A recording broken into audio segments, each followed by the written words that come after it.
Hi, everyone. Welcome to Phoenix Rising. And I'm very happy to say Jack Licitra, Jack's Waterfall, is my guest, someone from my past. How many years ago were you on the original show? Got to My be like gosh. maybe about 2013, 2014, somewhere around there. Yeah, that's when we were doing live shows in Riverhead through Cablevision. So I'm absolutely thrilled that Jack could come and be on. And we're calling this the Dr. John Experience. So you started doing a lot of Dr. John energy and Dr. John music.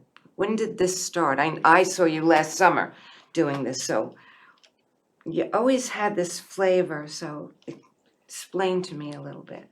So, right, Dr. John's gone now, Yeah. right, a little bit. And I've always played New Orleans music, has been a big part of what I do. And part of it's the energy, part of it's the roots of jazz and American roots music. And over my career in music, I've always, I started with blues and New Orleans kind of root stuff. And then for a long time, we moved away to doing like singer-songwriter. We did Calling All Angels and really just following the muse for a long time. And about 2 years ago, I had done an album called On the Path. And Mark Carpentieri is a drummer that plays with me a lot. He's involved with a lot of roots music. And he said, maybe you should think about coming like, just sort of, I do a lot of genres of music and that's always been sort of the game I play musically. But Mark suggested, why don't you just narrow the focus just a little bit, still be yourself. But, this way it's a little easier for the DJs and shows that want to find you on radio and things to play you, and people who are into those genres can really find you a little easier than being so broad. So I had done the American Roots Project one. I That's have about that. to right. This is about 2 years ago, and that was like all of a sudden it was funny. I was like, oh, I was like coming home. This is where I started in Oneonta, playing blues on Water Street up there in my first band, and then so we'd done that album. We were playing a lot of shows. People were really responding well to it. The DJs were playing it. And then I started coming up with all these New Orleans like brass band tunes. And then I wrote a song called Doctor of My Soul, which is sort of about Dr. John. And then later we came to a song called Call Dr. John. And of course, in my own silly, crazy way, instead of just saying we'll do a cover album of Dr. John songs, I was like, well, I'm going to do my own spiritual send off to Dr. John. So we did a few tunes for him. We did a song called Brother John, and that's a Neville Brothers tune, but we kind of made it like a goodbye to him. And we did a song that's more of a comedic song that he did called Dog Don't Bark. The rest of the album is all original stuff we wrote for Dr. John. It's awesome stuff. Thank you so Yeah, much. I loved it. When I got to see you performing at Kenny's on the Green last summer, That was fun. that the energy of you performing, I don't even know how to describe it. It was beyond wonderful, and everyone from inside came outside to where you were performing. It was just like you could have gone on forever. None of us would have ever gone home that night. We're gonna stay moving to Kenny's. Yeah, moving to Kenny's. So I just had a thought. Do you think maybe you're channeling Dr. John at some point, or is that?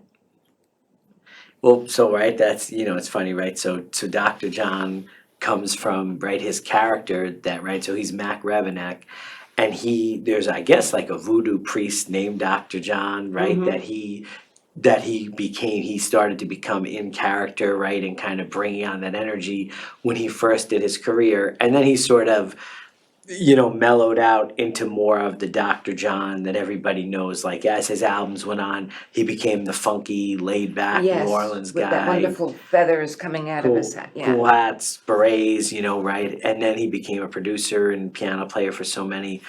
It's interesting you say, like, could you be channeling Dr. John? There's some energy for me with old time piano music, like, turn of the century blues and jazz that's always been with me, and I don't really know why that comes out or where that comes from. Yeah. So thinking of Dr. John as the energy, and I think that's the best way to explain it. It's funny you called this the Dr. John experience, but for me, it's like, I'm not one to be like, well, Dr. John was born here and he did this, and we're gonna do this in his tradition. It's more of the energy of Dr. John and how it's affected me and how I want to share that with people. So I think in a way, like being a channel, right? We're Yeah. tuning into a frequency of Dr. John. It's probably a cool way to look at it, Yeah. So Wonderful way stuff. to turn that into a Reiki moment. Right? That's right. And I also have a copy of a book that you wrote, Positivity. Isn't that funny, right? So you Yes. have that, and that's a little while back. That's 2016. Yeah, I have that book. And we were just talking about that. So I wrote that book, and I'm not like traditionally. I had written some articles for some magazines, like 20th Century Guitar Player, over the years, like doing interviews for them and record reviews. So I always wrote a little bit. I was never per se an author, but when Calling All Angels, that was a project, like we're talking about channels. I was playing all blues music in a really good band, and then I started channeling this album, which was unexpected, and I did not want to like leave that band or change what I was doing, but it became so profound that became like a spiritual awakening for me, and the guys in that band like hate me because they love doing what we were doing, and then Yeah. I like broke the party up because of this thing, and they probably like hate spiritual stuff because of they're like, oh, that jerk, Maybe he they just went and don't understand it. and that's really what it is, right? It's just but that was so profound for me, and it was, people think like it's an ego, it's your artist self, but there was like the universe was like, if you don't do this, we're gonna kick you off the boat. And so I did Kick you that, off the boat. I did that album, and it took a lot of changes and transformation in my life and my music to do that and to try to go through the process that I'm having these dreams and these songs and this album. I have no idea where this is coming from or what it is. And that was around 2000, in 2001. It came out just before 9/11, and it was such a powerful energy to me. And I was like, wow, the world is really changing. But positively, it's really, or positivity, now I gotta look at the title right now. I'm going back. Either Positivity, way, yeah. positivity. But the idea right in the book is it's what a wonderful world we're in, that you have to maintain a positive vision for the universe, even in crazy times. And people struggle the last 20 years, right? 24 years of what's going on the planet. There's been this huge shift to wars, right? We've been in wars for so long. And they seem to be continuing, and then things are ramping up. But it's interesting in that book, which is in 2016, some of the things that I didn't want to write that book. All of a sudden, I'm having these dreams about this character, Emmanuel, and then I'm looking up Emmanuel, and I'm like, oh, Emmanuel means like God with us. God is with us, right? Or God within us. And I started thinking about this story of, like what's going on. And, part of it was, without getting political, the elections that were going to come and the kind of energy that was going to take over the political landscape. And also what's going on beyond the wars that we were in at the time, but even just looking at China and North Korea and Iran and understanding that, there are people that legitimately don't like our country and are not our friends, and, they're wishing harm or ill will. Right. So the idea of this book is, as a person who wants to have peace and joy and harmony and be at one with the universe, you're still living in a time where all this external things are happening, these forces or these wolves are there. So the idea of the book is, this character's meets his teacher, who is actually modeled a little bit in the story after Pete Maniscalco, the great urban shaman from Long Island.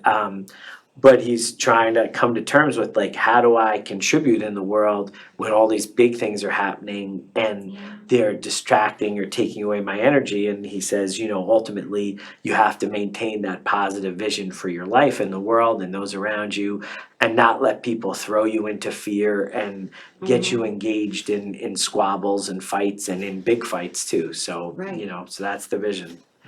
And I don't know if you remember this, a number of years ago, it was after my darling Scott had passed. He was gone a few years. And you had this wonderful performance in the Patchogue Theater. And I was there with Diane and Lindsay Reeve and a Oh my whole gosh. crew of us. And I don't remember exactly how it unfolded, but you made an announcement and you made me cry wonderfully because Scott had you channel a song, the song The Angels. The Calling All Song, Angels, Calling All right? Angels song. And you said that was for Scott Wow. to me. I don't even know if you remember it. I don't know if they videotaped Take that Oh show. my God, right? But you came out with that, and Diane, myself, and Surya looked at each other like, I got goosebumps again. So yeah, you did Calling All Angels, and you Wow. said that was For Scott was Scott, coming too. through, and you said, Phoenix, this is for you. And I'm like, wow. Wow, I'd love to see that tape, right? It's funny how this stuff happens Yeah. where, you know, and you're in the energy of performing, and that's always been the other side for me is being a performer, being a teacher, kind of where I live most of the time. But I had to go on a big journey of hanging out with mediums and Reiki masters and people who meditated and urban shamans, right, to sort of understand this other thing. And like I said, it's hard because when that stuff becomes a dominant force in your life, people around you who knew you, who just want the party to keep going the way it was, Yes. are like, why are you doing this hokey pokey weird stuff? But it's Yeah. like, look, I don't, I'm a guy, like I get up and I'm a dad and a husband and all these things and I go to work and all, I have to pay the bills.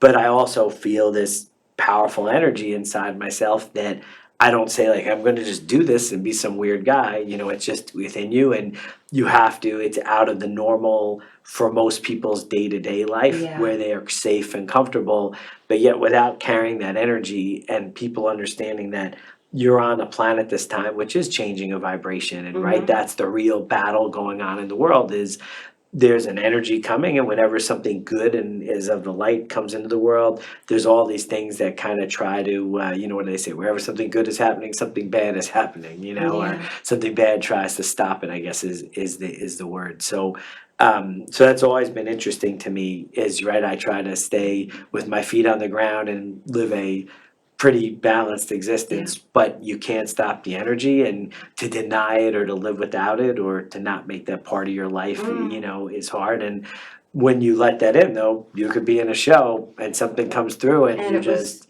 because we didn't plan that. We didn't say anything to you, and we weren't sitting in the front row. Maybe we were like 8 rows back or something like that. And you know that there's divine intervention. They don't mess around. Right. They don't. They come through you. They come through me. All of a sudden, we realize we have to say something to someone. And I don't, like you, I don't remember all the messages. I'm not supposed to. You're not supposed to. You're just a vehicle and you're just riding it out and being part of it, and that's the gift. I mean, right, it's an honor and it's a gift to be able to participate in it. And, I always say, I wish I can explain it, I wish that I could help people who don't get it or who, and I think being skeptical is good, like, that, you should have a healthy skepticism for anything. And if any spiritual stuff doesn't like make sense to you, what's the word? Somebody's like, leave your job or just, jump off the bridge, whatever. Yes. Then you should be skeptical and be like, get that out of here. But when beautiful things happen and validations happen and nobody has an ask, right? Right? I didn't say like, hey, this message came through and now, join my cult, Right. No, right? nothing We're like just, that. we're playing music. And so I think those are the moments where you have to enjoy, and it's, for me, it's an honor whenever I'm participating in that. And it is just that, it comes and it goes, and you're just like, wow, I got to feel something and be part of And you a do feel it. vehicle. And for all the beautiful gifts that come through you, whether it's through, Mother Earth from Father Sky, how it comes through you, the gift of you doing something that you love doing, music, whether you're creating something just from your core or from spirit, or you're repeating Dr. John's music or another one. How music helps us grow spiritually also. I don't know if you ever met him in person, Baba Alatunji.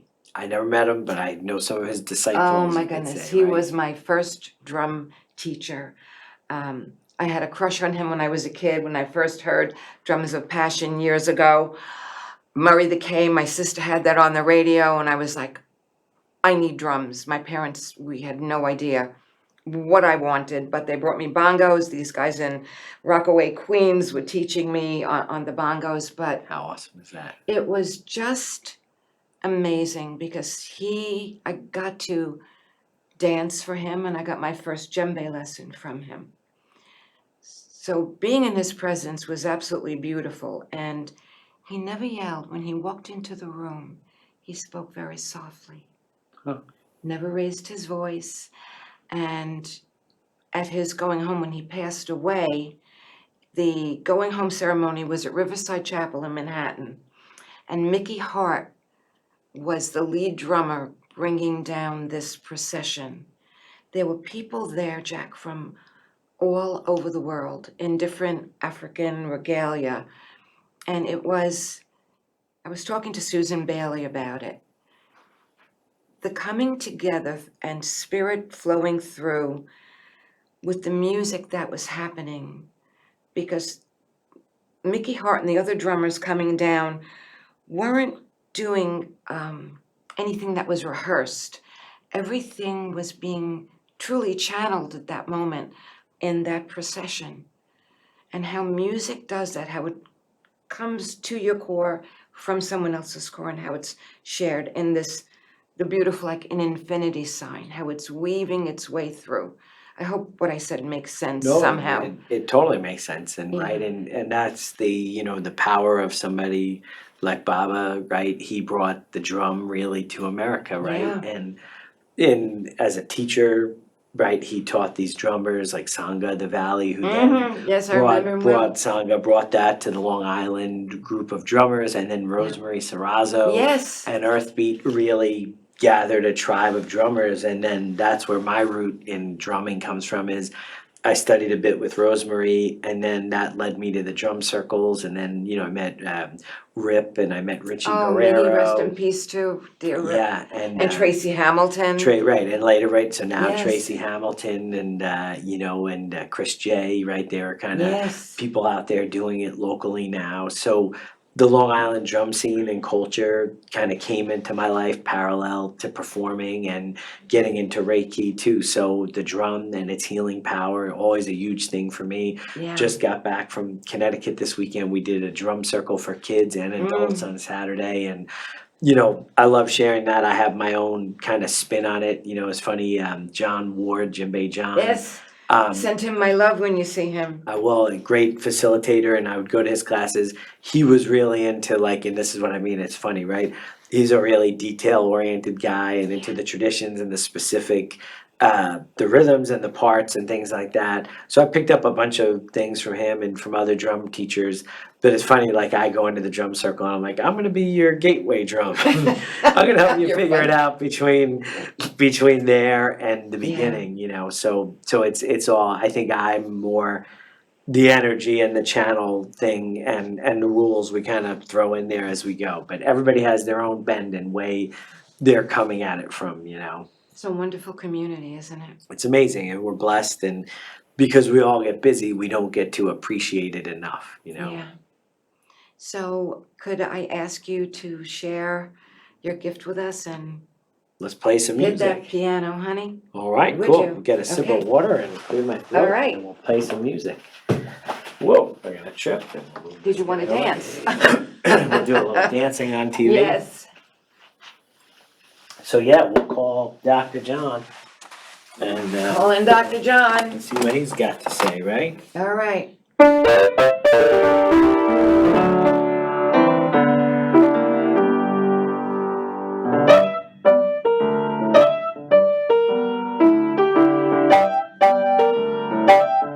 Well, your woman, she's done gone.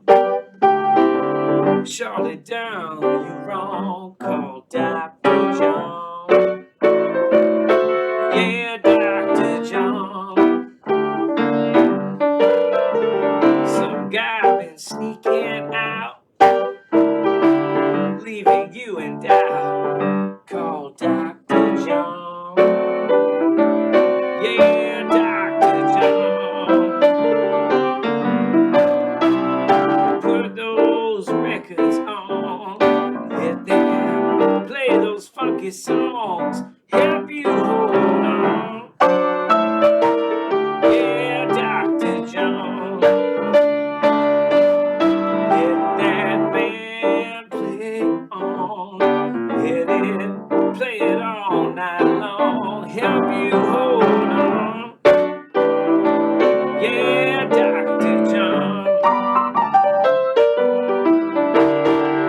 Something about these times are hard.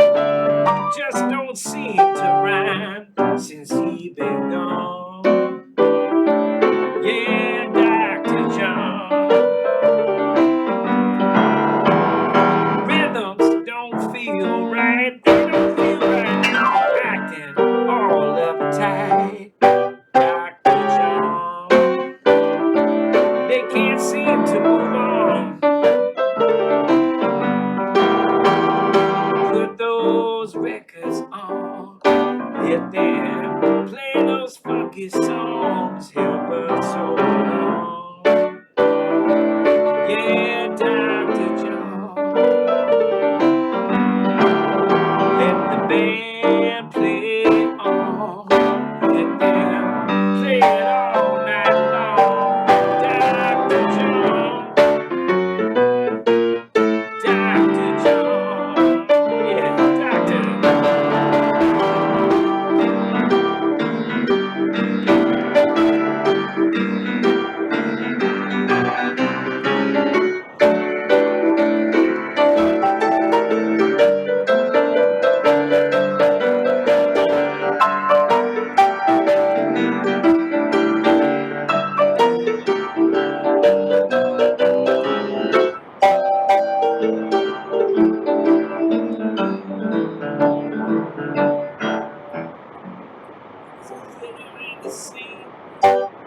He's there, but then he ain't. He just done gone. Yeah, Dr. John, Doctor. Put those records on. Let them play it all night long. Help you hold on. Yeah, Dr. John, Doctor. Help us hold on. Yeah, Dr. John plays all his troubles away. Come Dr. John today. Thank you. That was awesome. That was just awesome. So before I ask you to play something else, how do people get in touch with you? So easy stuff, right? Just jackswaterfall.com. And just my website. You can join our email group. You can follow my tour dates there. Find all the CDs and links to Spotify and YouTube and Amazon, whatever you need, right? It's all in one place. Right. And you have classes going on for kids, all different ages, adults. So 6 days a week you can find me in Sayville at my shop called South Bay Arts, and it's just artspharmacy.com is the website. Jack's Waterfall will steer you there, and artspharmacy.com, like arts are healing or music is healing. So those are the places you can find me all the time. How did the name Jack's Waterfall come about? So we were talking about Rosemary Serrazzo before, and I had met her, like I had said, I was in this group, and all of a sudden I'm having these dreams and experiences, and I'm saying, okay, there's some door that wants to open, and I had been shutting it down for a while, Yeah. and I actually lost my singing voice. And like I was like, well, that was like my thing. Like, I'm in my 20s, and I'm like, I can't sing. And I went to a bunch of doctors and ENTs, and they weren't able to help me figure it out. Everything structurally was good. I went to initially like a healer who just somebody recommended a kid who was my age. I was 23, he was 23. And, first I was laughing, like, he's like, you're in this dark room. And he's like, I'm going to put my hands over your body. And I'm thinking like, oh no, like, is he going to touch me? Is this weird? And, Go away. go away. Yeah. And then, he gave me this Reiki healing, which I didn't know what it was. And it blew my mind. And then the next year or so as it's going on, I went to study with Rosemary for a bit, and she would do shamanic journeys, so every time she would play the drum, she'd say, imagine yourself going to this place in the earth. And every time I'd close my eyes, I just had this waterfall as a starting point, and it just kept happening. So I said, that must be my energy. And, I joked like commercially, Jack's Waterfall, probably not the best name, like people are like, is this guy It's going to play like beautiful. new age music or, right? Because you think of like, like Chinese gamelons or something like that. I don't know if you think of a guy from Long Island playing blues and songwriter music, but it was the right energy. So I said, well, I'm going to go with this, and it's kind of, it's done all right. And it's interesting, and I think you had told me that like a very long time ago, but I'm glad to refresh it and have people know also. In Because I'm a Reiki master teacher, so I do a number of initiations. And one of the meditations for Reiki level 1 and Reiki level 2 brings the new student in a meditation, in a visual, and I guess sometimes they go into like a hypnotic level, which is just so comfortable to be in. To step into this spiritual waterfall. And the visual is you're stepping and you drop your robes at the edge of this pool of water. Temperature is perfect and it's maybe up to above your knee. And there's this magnificent waterfall and the rhythm and the sound and the energy. And you stand under the waterfall and it clears all the old energy away and fills you with new, refreshed energy. And then when you feel that you have absorbed and cleared enough, you step out on the banks and there's a new robe waiting for you. And Jack, it's so fascinating when the student is then, you say, okay, take a deep breath, bringing you back into the physical, how they feel. And so many of them will say, under that waterfall, it had a rhythm, it had music, it had a beautiful sound to it. And then to step away from it. So you having the waterfall is just, couldn't be more perfect. And yeah, it's funny how all this stuff, you have a sip of water. Yeah. How does this happen, right? You can't logically say, oh, this is what I'm doing, but it kept happening. I said, this is the name, and it really kind of works from that point of view. So I want to share with you a song called Shakedown. Okay. There's a famous New Orleans piano player named James Booker. He was one of the guys who helped Dr. John learn to play. Okay. And there's a song we kind of wrote about a story about his life. Okay. So here we go.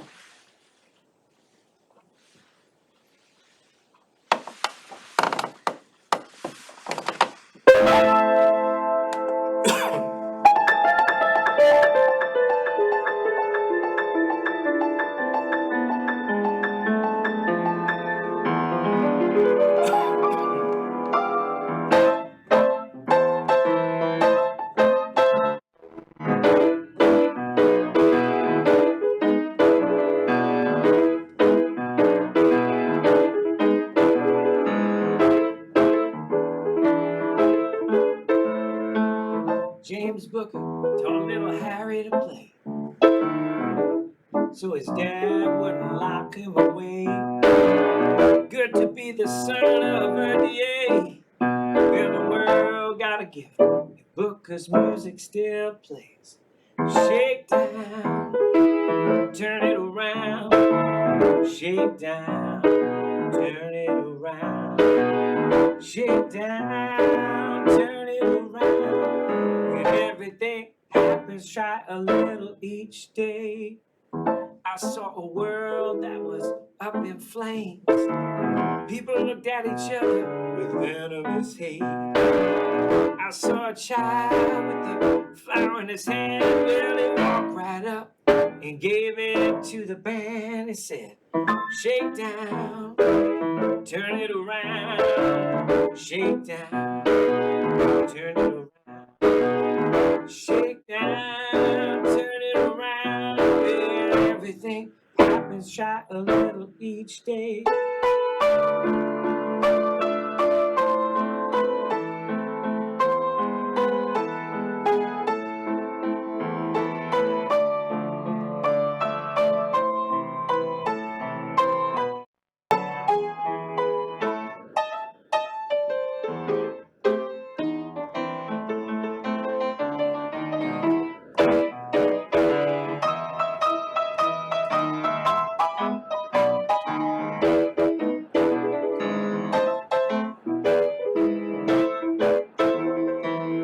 Two men were getting ready for a fight.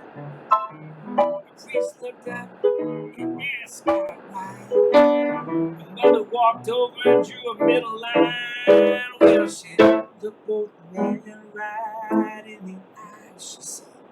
Both of you are in so much pain. Why beat each other after you both feel the same? You need to learn to value life. Women, each of you should carry your own child. Shake down, turn it around. Shake down, turn it around. Shake down, turn it around. With everything happens, try a little each day.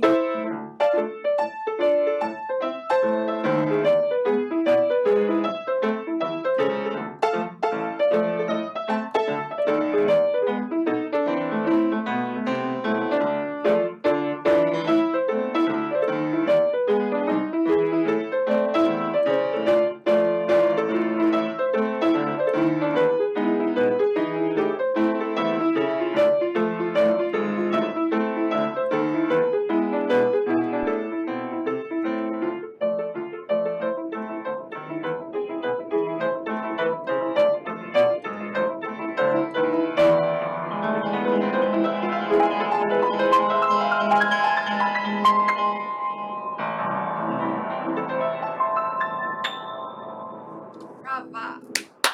Thank you, darling. That was awesome.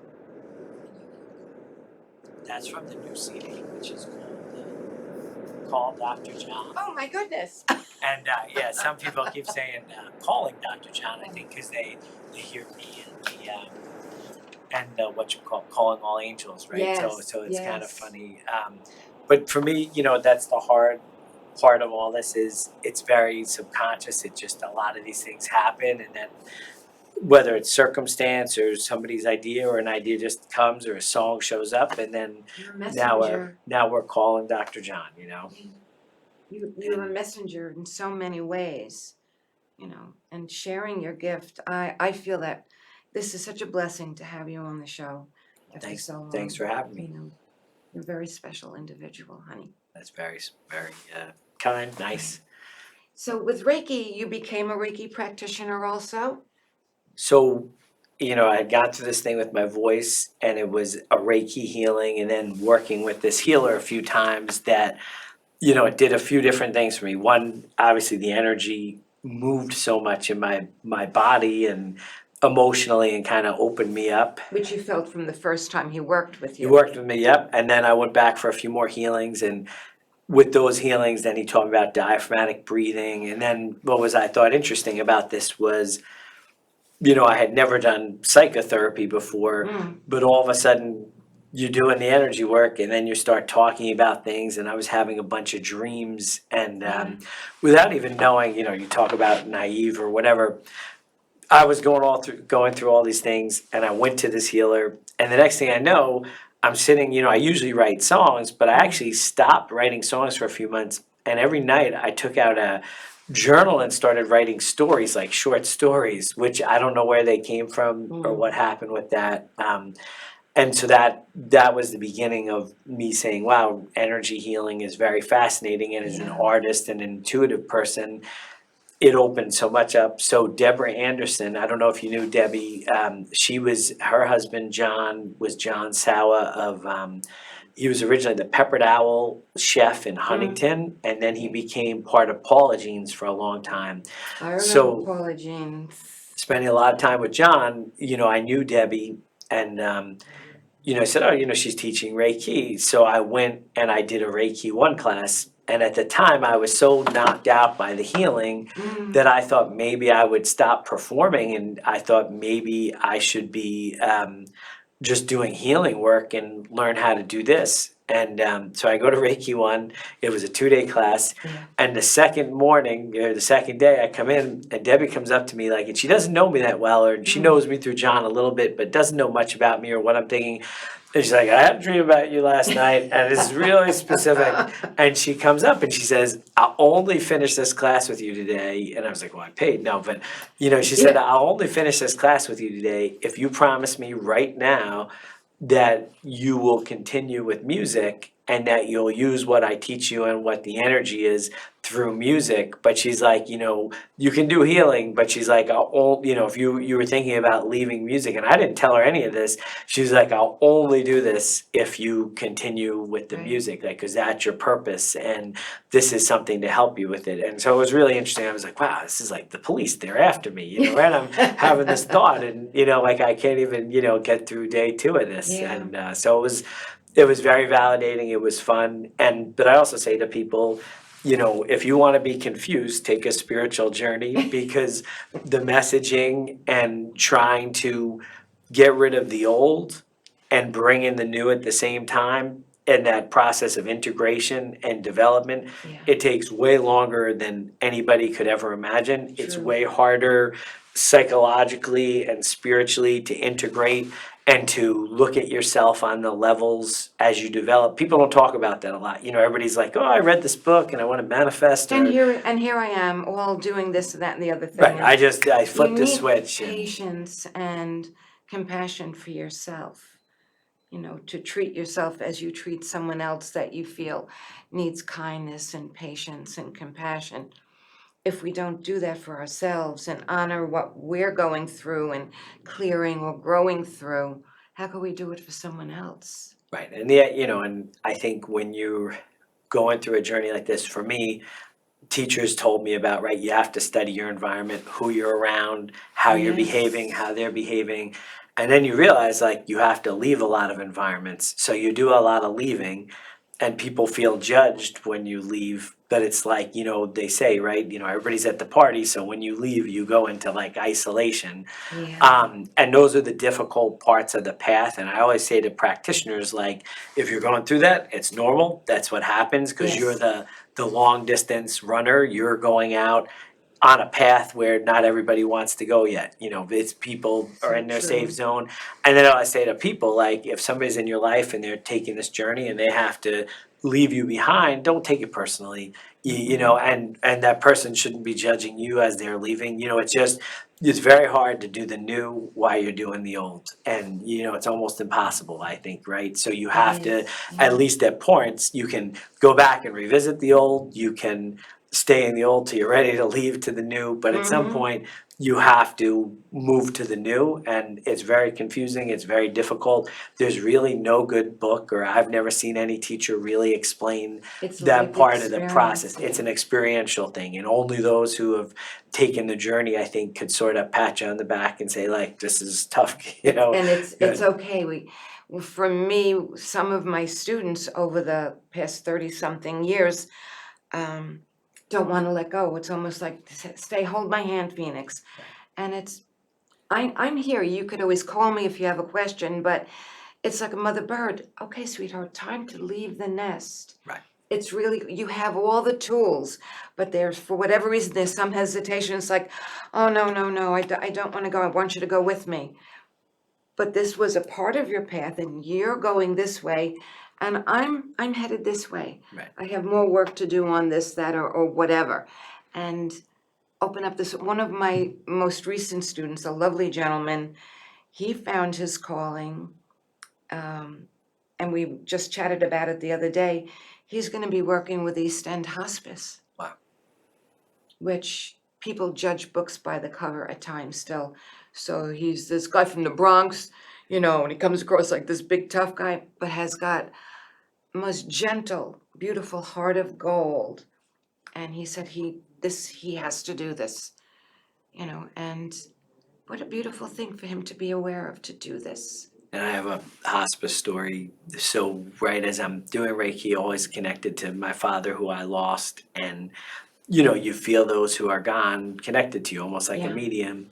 So people were asking me to play music for people who were dying. I worked at a state home for veterans and things. And even though I was doing music there, they'd be like, hey, somebody's dying in this room. Could you go in and play for them for a bit? They always just knew I was the Yes. guy to bring in for things like that. And I'd be like, wow, it's weird. I'm getting all these requests. And I was doing Reiki. I worked at a doctor's office, this great practitioner, Sue Grow, out in Merrick. And she had a client that I was doing Reiki with, and she had entered the hospice stage with her cancer. And so he's like, you have to go there and like do a circle with her family. So I went a Yeah. couple of times and her dog's barking at me like, get out of here, because he knew, could feel the energy and the spirits with me coming in. And I did these circles and it was beautiful by the end, you know, our family's singing. And right, if you're gonna go, you wanna go with the loved ones around you singing Yes. beautiful music. And you know, the night she passed, I had this strong premonition at the time she died, and I said, wow. But after that, I was like, this is so heavy. I don't think this is the job for me. Like, I thought that's where I was heading, and I said, doing hospice is so personal and so heavy, and it takes such a special soul that I said, I don't know if this is what I could do all the time. And literally, like a week later, I got a call to start in private teaching in music and start working with kids. And Yeah. that's where I've been the last, you know, 21, 22 years of my life, where I I spend love most of my seeing day. those, online. The funny posts and all the Yes. kids. But it's weird, you know, I was in this heavy spiritual energy going to do hospice, and then it was like, I was like, wow, this is really heavy, and it takes a certain kind of soul. And then literally I was like, oh, and that's what Debbie was talking about, was you're gonna work with these kids, you're gonna be around music, and it's the energy that you carry for them, right? They could have another piano teacher or another singing teacher, but it's being able to hold the energy for this generation Yeah. while they're learning, and that was my real purpose in the whole thing. So, you know, so that's a It blessing that is. I All the always say. facets on your journey are so amazing, aren't they? Yep, and you know, I had a dream once about this. You're on the shore, there's this house, and it's beautiful in the middle of the moor or the lake, and it's just all these things going on. The Hendrix is in there and Dvorak, and just Yeah. all the beautiful art and soulful stuff in the world. And I'm sitting on the shore like, well, how do I get there? And then you take a step and the path emerges. Then you take another step and the path emerges, and you take another step and the path emerges. And I think that's the best analogy that I could ever say to people about this journey and your journey to your soul is, you want it laid out, you want a book, you want a manual, you know, but it's not a high school or a college course. You know, it's about Yeah. right, faith and taking steps and into the unknown, knowing that you're here and there's this beauty here that you know you need to access in yourself and in your life and in your soul and in the world, and bring into the world and hold for the world, because the world needs that beauty and that positivity. But it's not like you can just, you know, pick it up off the shelf and you have it. You have to take those steps, and those steps are a combination of faith and practice and work, and you're gonna make some wrong ones, and then Yeah. you get a chance to correct, right? You know, so that's the journey. It does, and we do go through what I was taught. For me, the phrase resonates. You go through different dark nights of soul on your journey, which you have to go through them. There's no avoiding them, and it's really okay. It's part of the journey, and everything is temporary. Yeah, and if you're not questioning yourself and having those doubts and hearing those voices while you're doing it, then you're probably not doing it right. You know, some Yeah. people think faith is like, you know, oh, Moses came down and I got the burning bush, and now I'm just gonna maul all over you guys, you know, and push you out of the way with my faith. But really, if you're in your faith, every step you take, you're going, okay, you know, this feels right, but is it right? You know, and you're double checking and you're feeling, you know, I mean, every now and then you meet somebody who's really deep and self-assured, but I think you build self-assurance through the questioning, Yes. through the doubting, through And the get the constant validations, process. pay attention And for right, the right, validations. that skepticism and that self-doubt leads you to hearing the inner voice, right? You Yeah. know, what do they say? God's still small voice, right? That bet if you hear God shouting at you and telling you to shout at people, probably not what you're thinking, you know, right? No, a lot of people, the ego gets involved, and I stopped teaching and doing initiations for a while because I had a number of students, 3 of them very close together a few years ago, that their egos were overinflated, and I sat each one down and I said, I can't do this. Being a Reiki practitioner, it's not ego. You have to step away from your ego. You have to just breathe and just be in this energy and let your guides validate what you feel. Like you said, the questioning, and I question it all the time. I do my gratitude every morning and every evening, and I told you I had seen Isabella Randazzo about a week ago. And, you know, we did this belated birthday reading for me, which was wonderful. And at one point she said, your fella's here, Scott. And he's very happy. He wants to know what's happening with the ring. And I don't put my hands out. And I said, the ring's right here. I told him when I left the house this morning, the ring is on. Because, Jack, there are times I have forgotten to put the ring on. And someone that doesn't know me, someone in the grocery store will walk up to me and say, I don't know why I'm saying this to you, but where's your ring? It's like, I got it, I know. So he plays like that. He might frighten people, but the message is clear and we do get validation. Right, and it's, so it's hard to listen to validation and trust that, and that's you developing that instinct and that ability to read it. And the harder thing with all of this is, right, that when you feel energy, you have spiritual experiences, or you wanna share, or you write songs and share, Yeah. the ego is there, and right, you're trying to manage it in such a way that it doesn't block your growth, right? That you keep trying to, not so much, I always think of it like you're trying to stretch your ego, cause you need your ego to survive, you need your Yes. sense of self, you need your sense of identity from it, but you're trying to make it so the energy can come through you and you can be grounded, yet not be limited. And it's I found that journey very difficult when my ego flares up. I'm like, you knucklehead, and it does in all of us. And, as students, Yes. like when people get around energy, a lot of projection occurs. So, right, I think people struggle with there's good and bad in everybody. So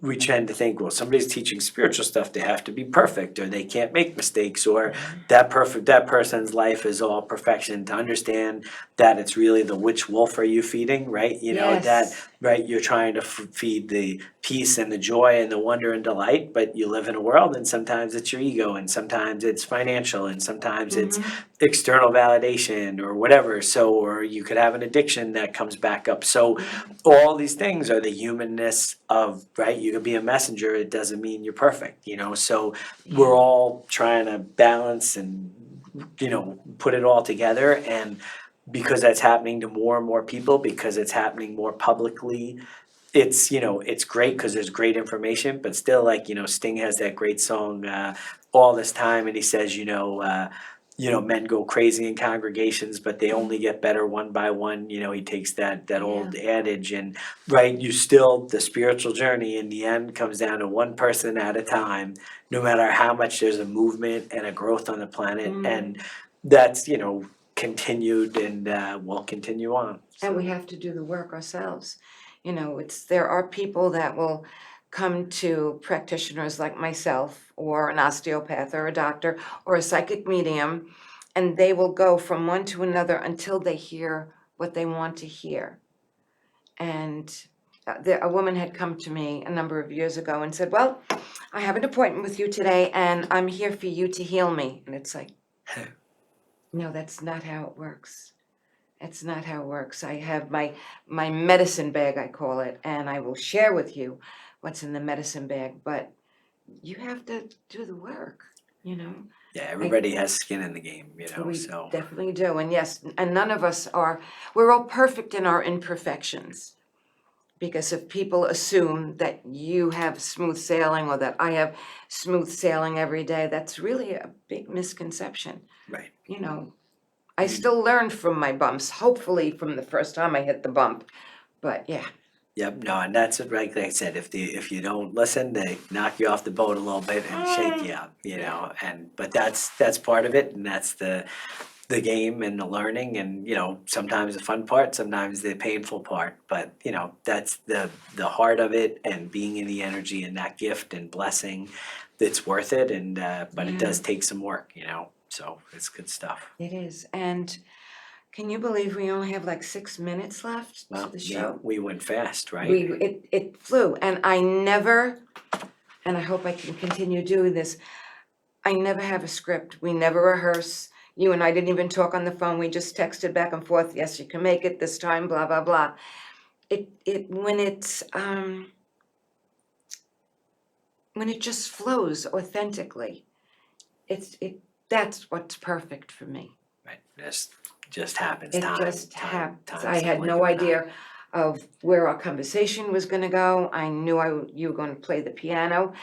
So would you play the piano some more for us? What have you got? What have you got up your sleeve? So I'm doing all stuff off the new CD, right? Call Dr. John, check it out. So fun thing about the CD, it actually made it onto the Blues Radio Top 20 chart in October, which I've never been able to crack my whole career. So that's really cool. Maria Moldauer, the great singer, Oh, wow. Midnight at the Oasis, she does a track with me on it. There's an amazing singer, Amy Correa, who's been around for a long time. She does Shakedown with me and Call Dr. John. But I'm gonna play you a song called Juliet. It's an old song that I wrote when I was 20. I redid it for this project because it's a little bit about a story about being in New Orleans, and it fit. And Caroline Rose, who's from Center Rich, is a very famous artist now who lives in Austin, Texas, sang some backup to me. So she's a good friend, an old friend, and she's much younger than I am, but I knew her when she was young, and we've stayed in touch. She was nice enough to do some virtual vocals for me. So I'm going to do Juliet without her, but the album track is really cool. So All check right. it out.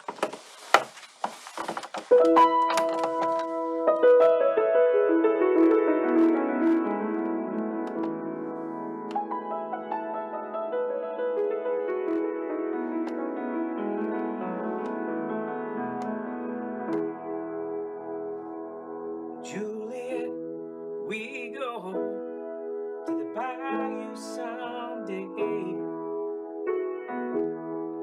Neither you nor I've ever been.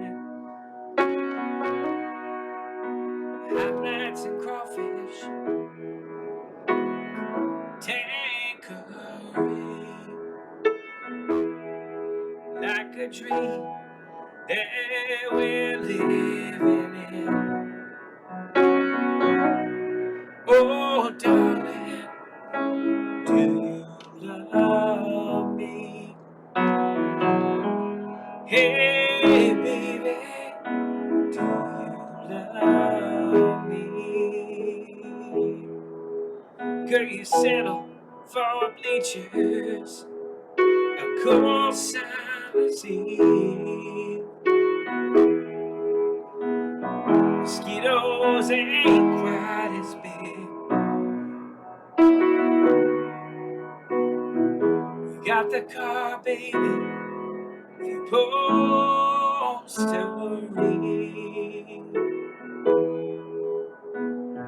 An occasion record we both did. Oh, darling, do you love me? Hey, baby, do you love me? I know it ain't the most exciting life. I'd do better if I could.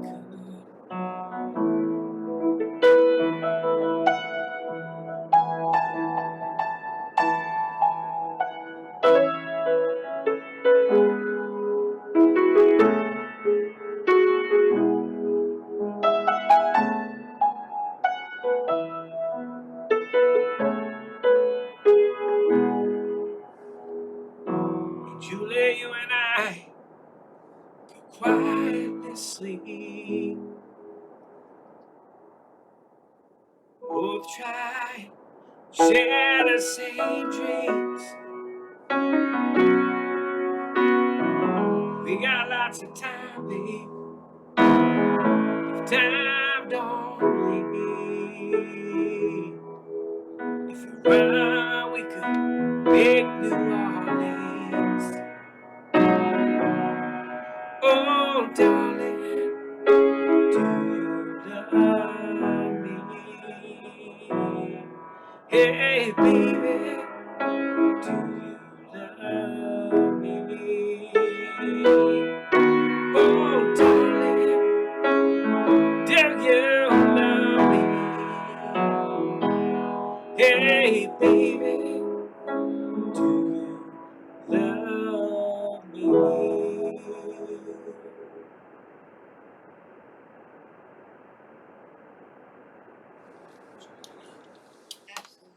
beautiful. That's so emotional, that one. I had to keep wiping little tears away. Right, it has some kind of love thing Very, in there, very, right? Some kind of deep love.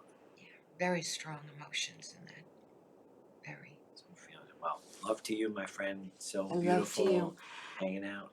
Thank you for being here. Thank you for everyone that watches and supports the show. It's so greatly appreciated. And you are so deeply loved and greatly appreciated. Okay. Namaste. Blessings to everyone. Thank you all so much. I keep turning around because I'm backwards today. Yeah.